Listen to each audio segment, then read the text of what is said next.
Separate notions of the most basic questions of justice cannot continue to muddle along forever. That's what author Kyle Schneider writes in AMGreatness this week, and man, is he right. I and many others have been saying this for over a year now as we observe the destruction of the American justice system when it pertains to certain protected groups and individuals. I hope I'm wrong, but we're already seeing a double standard in play at the beginning of the Ghislaine Maxwell trial. She's Jeffrey Epstein's assistant accused of trafficking young girls for him and his extremely powerful buddies. Schneider explains the conclusion of the Kyle Rittenhouse trial, in which the 18-year-old was found not guilty of murder or assault in the shootings of 3 rioters, I call them assailants, in the city of Kenosha, Wisconsin, reflects a widening gap in how Americans conceive of justice and self-defense. I would call it a chasm, a deep canyon. For those cheering Rittenhouse's exoneration, the case was a prototypical demonstration of rights and obligations of Republican citizenship. A lawfully armed Rittenhouse joined with neighbors in the absence of effective governance to protect lives and property by putting out fires, cleaning up damage, and offering medical assistance to the injured. When Rittenhouse was directly assaulted for engaging in that activity, he defended himself. He harmed no one who had not directly placed him in under reasonable fear for his life. In contrast, Rittenhouse's opponents have a radically different conception of self-defense, in which it is his assailants, Joseph Rosenbaum, the pedophile, Anthony Huber, and Antifa Gage Grosskreutz, whose behavior was not only justifiable but righteous and worthy of our celebration. This view is sometimes termed community self-defense, in which upholding the demands of an oppressed minority group and not preserving the rights of individuals is the basis of the most fundamental right. In this concept, what those of us who support Rittenhouse see as unlawful, violent, and destructive riots are rather collective actions against the structural violence and oppression of an inherently racist and unjust system.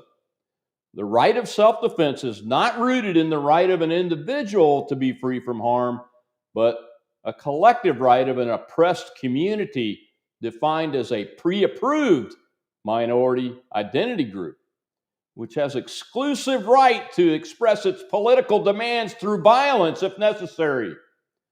Therefore, many of his opponents insist even now on calling Mr. Rittenhouse a white supremacist, even though everyone involved in the incident was a white male.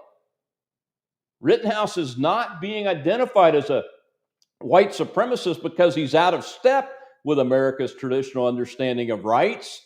It's because he acted in accordance with those rights. It's that traditional American understanding of rights which is white supremacy to these people. Increasingly, it's not merely the anarcho-communist rioters of Antifa and BLM that see the world through this framework. Schneider goes on to identify that New York Attorney General Letitia James called Rittenhouse's acquittal a dark day that showed the system needs to be uprooted. Former New York Governor Andrew Cuomo said the verdict sends a dangerous message about who and what values our justice system was designed to protect. Even President Joe Biden felt obligated to express anger and concern over the outcome of the trial. The prosecutors in the Rittenhouse case also acted in accordance with this new communal defense of oppression and identity hierarchy.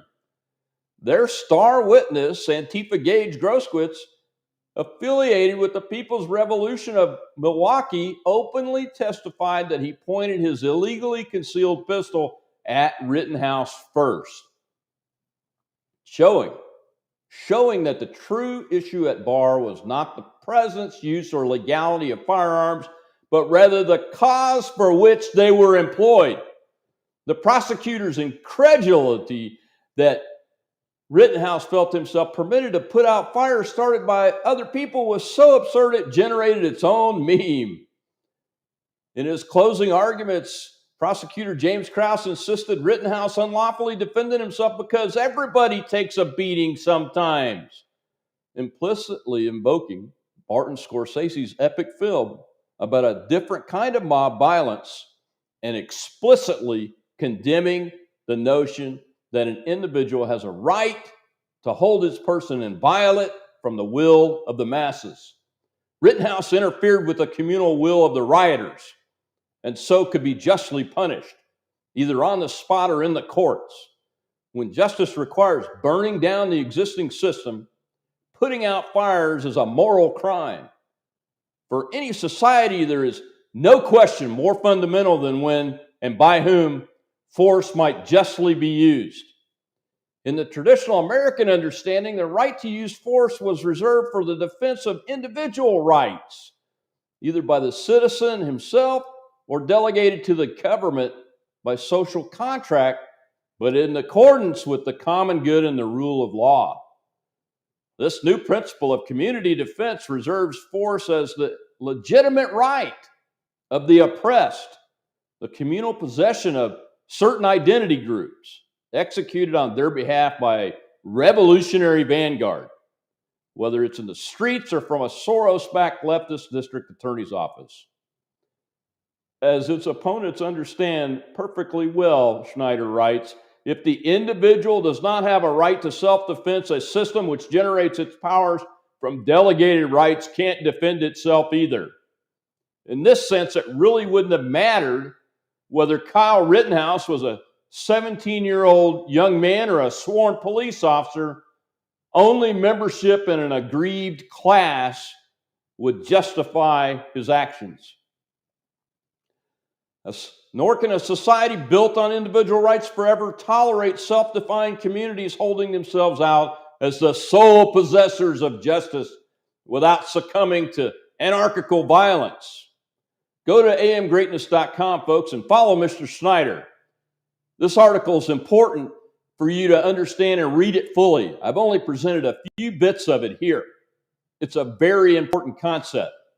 And go buy more guns and ammo. Train to use your firearm and know the law. Know the law so you can protect yourself and your family and you don't get caught up in the court system, because that's as important as being able to carry your firearm to protect yourself. God bless you. God bless the United States of America, and may the enemies of America, like these communists, get their just desserts.